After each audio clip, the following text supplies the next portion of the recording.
জয় গৌর জয় নিতাই। একজন ভাই প্রশ্ন করেছেন যে বিবাহের ক্ষেত্রে শনির প্রভাবটা কি। এখন ব্যাপারটা না এরমভাবে ঠিক বলা যায় না। বিবাহ একটা খুব বড় একটা ব্যাপার, অনেকগুলো ঘর নিয়ে, অনেকগুলো অবস্থান, গ্রহের অবস্থান নিয়ে দেখতে হয়। তবু আমি একটা মোটামুটিভাবে একটা বলার চেষ্টা করছি আর কি। তবে এই ধরনের ভিডিওয় যে জিনিসগুলো বলা হয় সেটা একটা সার্বিকভাবে বলা হয়। এর 50 থেকে 60% মিলবে, কারো ক্ষেত্রে 80% বা 90%ও মিলতে পারে যদি গ্রহগত কোনো বৈকল্য যদি না থাকে। যাই হোক, সপ্তম ঘর সপ্তমপতি, নবম ঘর নবমপতি, এগুলো হচ্ছে বিবাহের জায়গা। অষ্টম ঘর অষ্টমপতি হচ্ছে অষ্টম ঘর থেকে শ্বশুর বাড়ি দেখা হয়, এইসব আর কি। যাই হোক, এক সেকেন্ড।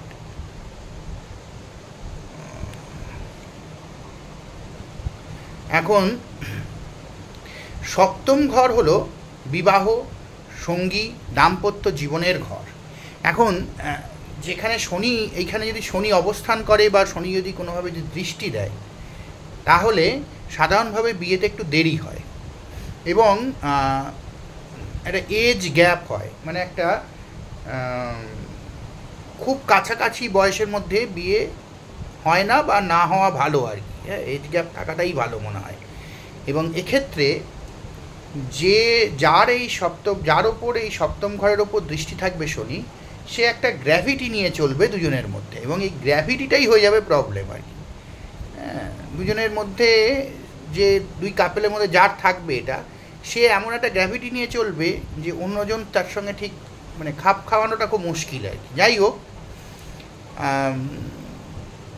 দাম্পত্য জীবনে চ্যালেঞ্জ থাকে এদের। হ্যাঁ, শনি যদি সপ্তম ঘরে থাকে তাহলে স্বামী স্ত্রীর মধ্যে পারস্পরিক দূরত্ব বাড়ার কারণ হচ্ছে এইটাই।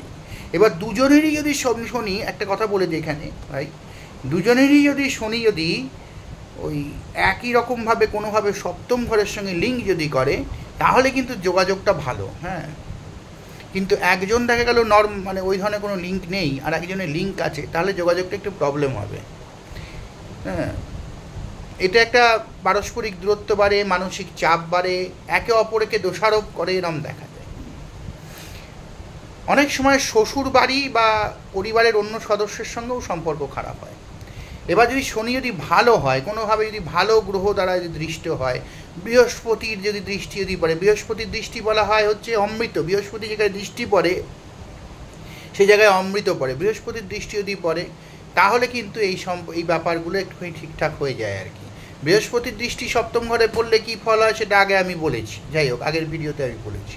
এখানে শনি থাকলে সেই ব্যাপারটা আবার একটু বাড়বে, কিন্তু তা সত্ত্বেও বৃহস্পতির দৃষ্টি যদি সপ্তম ঘরে যদি পড়ে তাহলে বিবাহিত জীবন ভেঙে যায় না, এটুকু একদম নিশ্চিত। ঠিক আছে, বিবাহিত জীবন ভেঙে যায় না, তাদের মধ্যে মানে প্রেম প্রীতি ভালোবাসা থাকে, কিন্তু সেই যে একটা বলা হয় না যে একটা ভালোবাসার যে উদ্দামতা, সেটা কিন্তু পাওয়া যাবে না। এটা কোনো দিনই পাওয়া যাবে না শনি বৃহস্পতির রেজাল্টে যোগাযোগ থাকবে। ঠিক আছে, শনি যদি সুদৃঢ় হয়, সঠিক দিক নির্দেশ করে থাকে, তবে ধৈর্য এবং পরিশ্রমের মাধ্যমে ধীরে ধীরে শনি সব কিছু ধীরে ধীরে করায়, ধীরে ধীরে একটা এই পারিবারিক যে সম্পর্কটা, এই সম্পর্কটা ঠিকের দিকে যায়। এবার নবম ঘরে যদি শনি যদি বসে থাকে, তাহলে নবম ঘরে শনি হলো ভাগ্য, ধর্ম এবং সৌভাগ্যের ঘর। এই ঘরে শনি থাকলে ধীরে ধীরে বিবাহে সাফল্য আসে, কিন্তু সময় নেয় সেটা আসতে। একটু বয়সের দিকে গিয়ে দেখা যায় তাদের মধ্যে খুব ভালো বন্ডিং হয়। অনেক সময় অল্প বয়সে একটু ছাড়া একটু গণ্ডগোল ঝামেলা হলেও যত বয়স বাড়ে তাদের সঙ্গে সম্পর্কটা তত ভালো হতে থাকে। এই হচ্ছে ব্যাপার। নবম ঘরে শনি সাহায্য করতে পারে ব্যক্তিকে জীবনে ভালো সঙ্গী পেতে, এটাও কিন্তু ঠিক। এবং এই সঙ্গী তার থেকে জীবনে মানে তার থেকে বড় কোনো পরিবারের হতে পারে, তার থেকে সাফল্যের দিক দিয়ে বেশি সফল হতে পারে, এরম হতে পারে, তার থেকে বেশি বুদ্ধিমান হতে পারে, তার থেকে বেশি ধৈর্যশীল হতে পারে, এই রকম আর কি। পরবর্তী জীবনে এই লোক বা সেই মহিলা আপনাকে উন্নতি করতে সাহায্য করবে। দ্বাদশ ঘরে যদি শনি যদি থাকে, মানে 12 নম্বর ঘরে আর কি, তাহলে শনি থাকলে গভীর চিন্তা, কিছু বিপর্যয়, মনের মধ্যে গভীর একটা মানে চিন্তার ভাব, অকারণে চিন্তা এসব আসে। এর জন্য এই ধরনের মানুষ কী হবে, এই ধরনের মানুষ একটু সবসময় ভারিক্কি থাকবে, একটু থাকবে।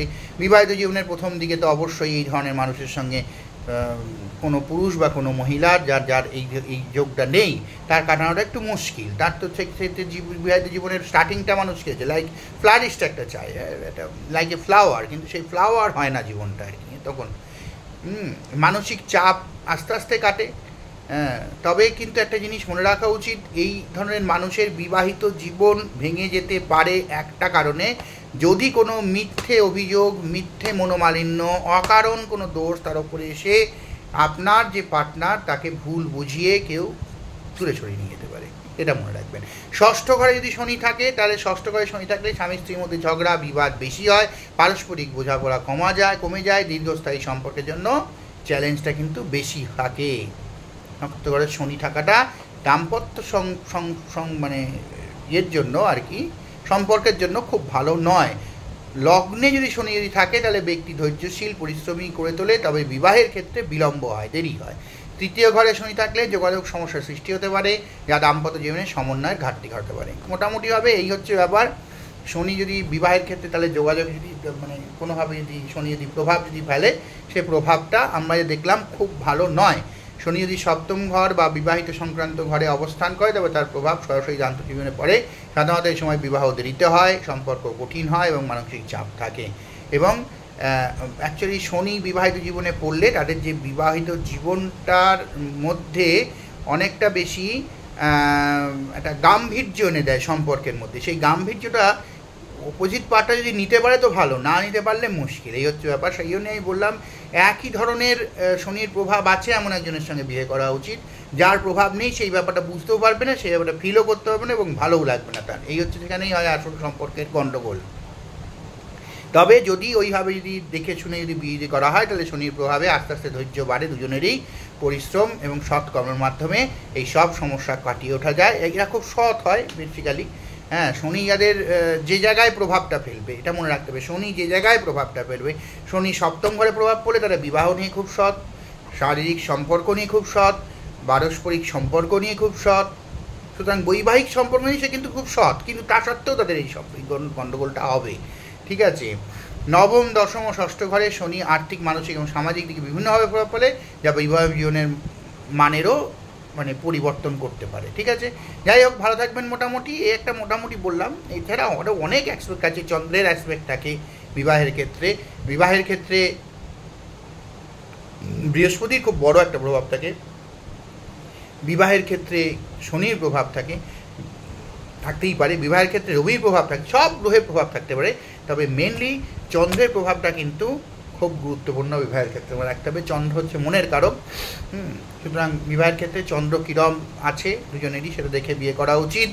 শনির অবস্থান দেখে বিয়ে করা উচিত, রাহুর অবস্থান দেখে বিয়ে করা উচিত। এইগুলোও প্রভাব ফেলে। ভালো থাকবেন সবাই। জয় নিতাই, জয়।